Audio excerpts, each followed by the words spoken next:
Shabbat Shalom to the whole elect out there.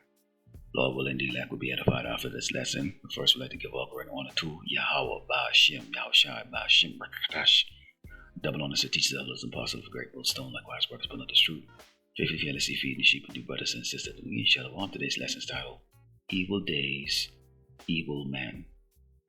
Let's start off in the first scripture. This is the book of Proverbs 20 and verse 24, and it reads, Man's going are of the Lord, Yahweh Ba'ashem Yahushai. How can a man then understand his own way?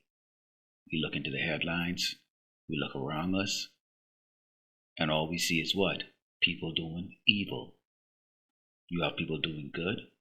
You have those that are praising the Lord, Yahweh Ba'ashem Yahushai, which will be the hopefully elect of Yasharallah. And you have people that are rejecting the Most High, Yahweh Ba'ashem Yahushai. But all of this is the Lord's will. Let's continue on in 2nd Ezra 9 and start verse 1. And it reads, He answered me then and said, Measure thou the time diligently in itself. And when thou seest part of the sign pass, which I have told thee before, then shalt thou understand that it is the very same time wherein the highest will begin to visit the world, which he made. So the Lord Yahweh Ba'ashem Yahushai is visiting this place.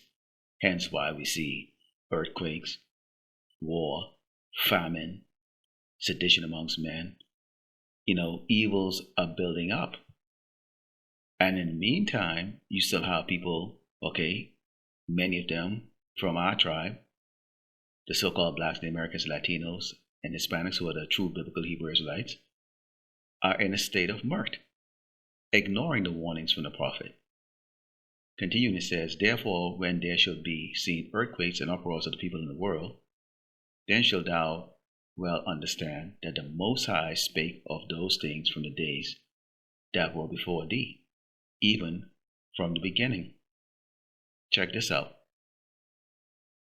So not only are we escalating, the ships are not flowing through the strait at anywhere near the rates that they were before the bombing started. Suggested that as many as 35 ships have gotten through. That's cool, but we used to have 130 ships per day.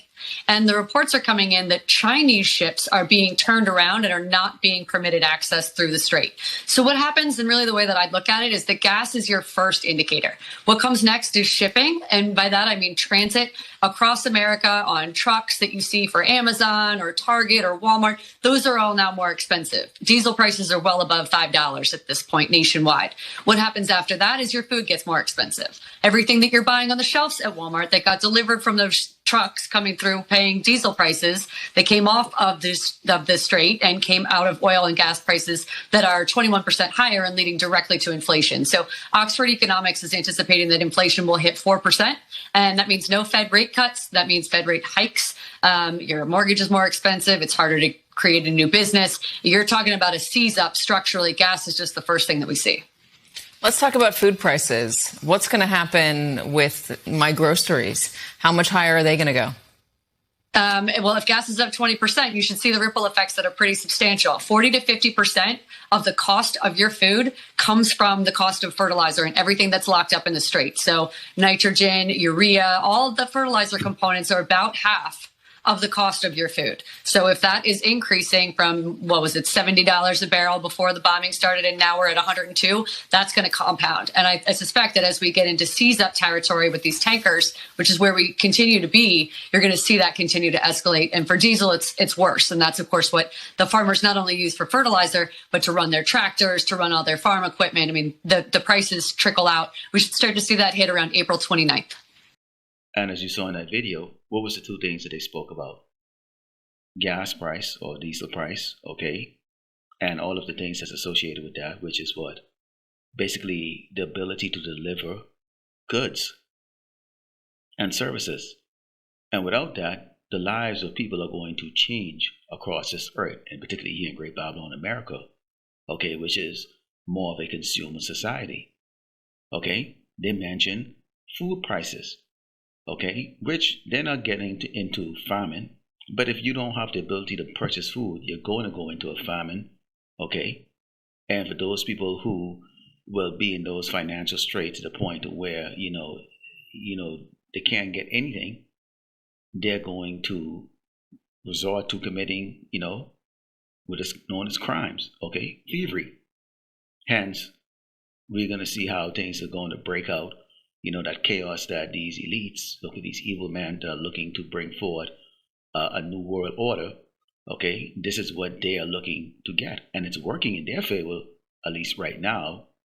But keep in mind that their ways, although evil, is that of the Lord Yahweh Shemel Shai. Continuing on in Isaiah 24 and verse 10, it reads, "The city of confusion is broken down. Every house is shut up that no man may come in. There is a crying for wine in the streets. All joy is darkened.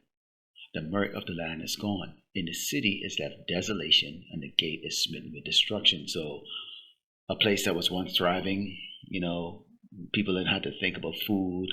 They didn't really have to think about work. You can go from one job to the next. You had companies that was begging for workers just 10 years ago. They couldn't get enough people to work. And now people are scratching their head and wonder, wait a minute, I have a master's degree and I can't even get a job in McDonald's, okay?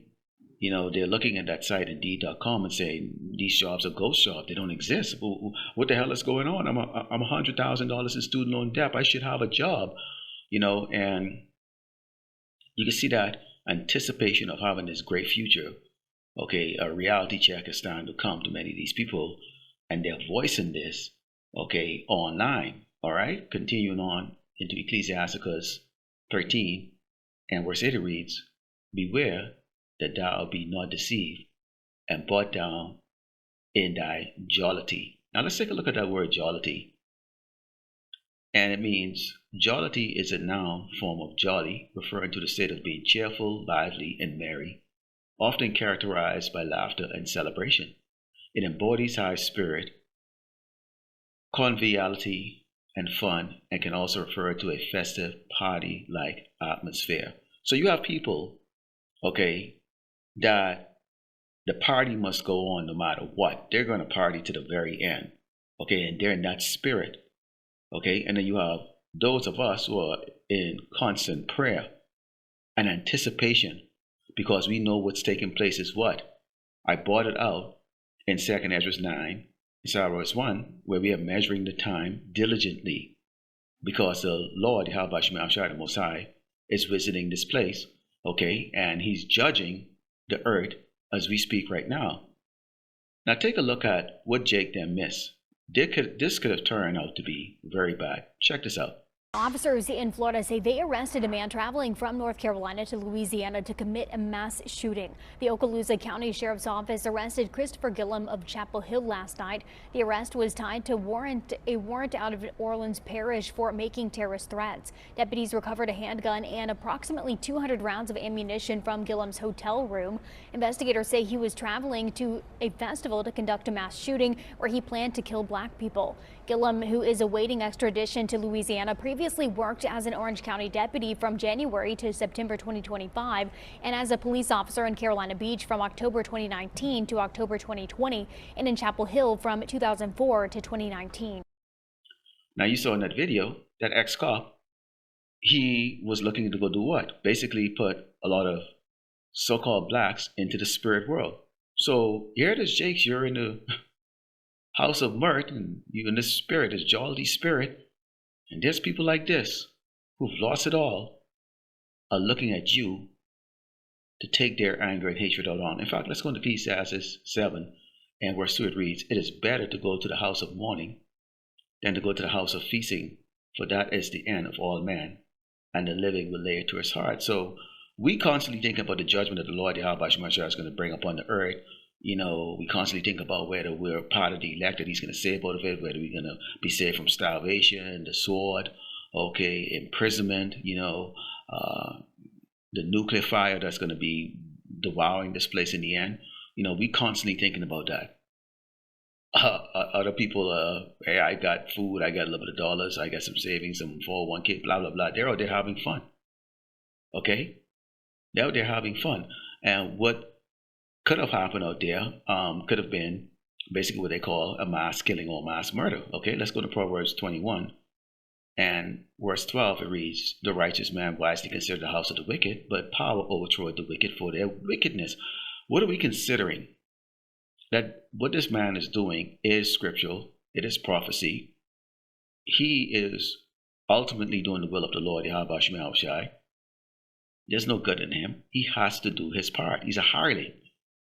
But we know that what? He's going to be brought down. In fact, we can close over Job 20.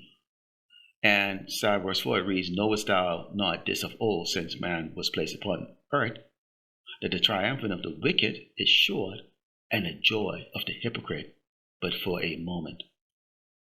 And that is the spirit that we're in.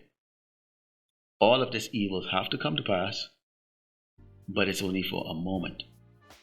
And then the Lord Yahweh Shema Shai is going to put an end to it. So Lord willing, let us edify the close, we're giving all glory and honor to Yahweh Ba'ashem, Yahweh Shai Ba'ashem, Rakakadash, Shalom.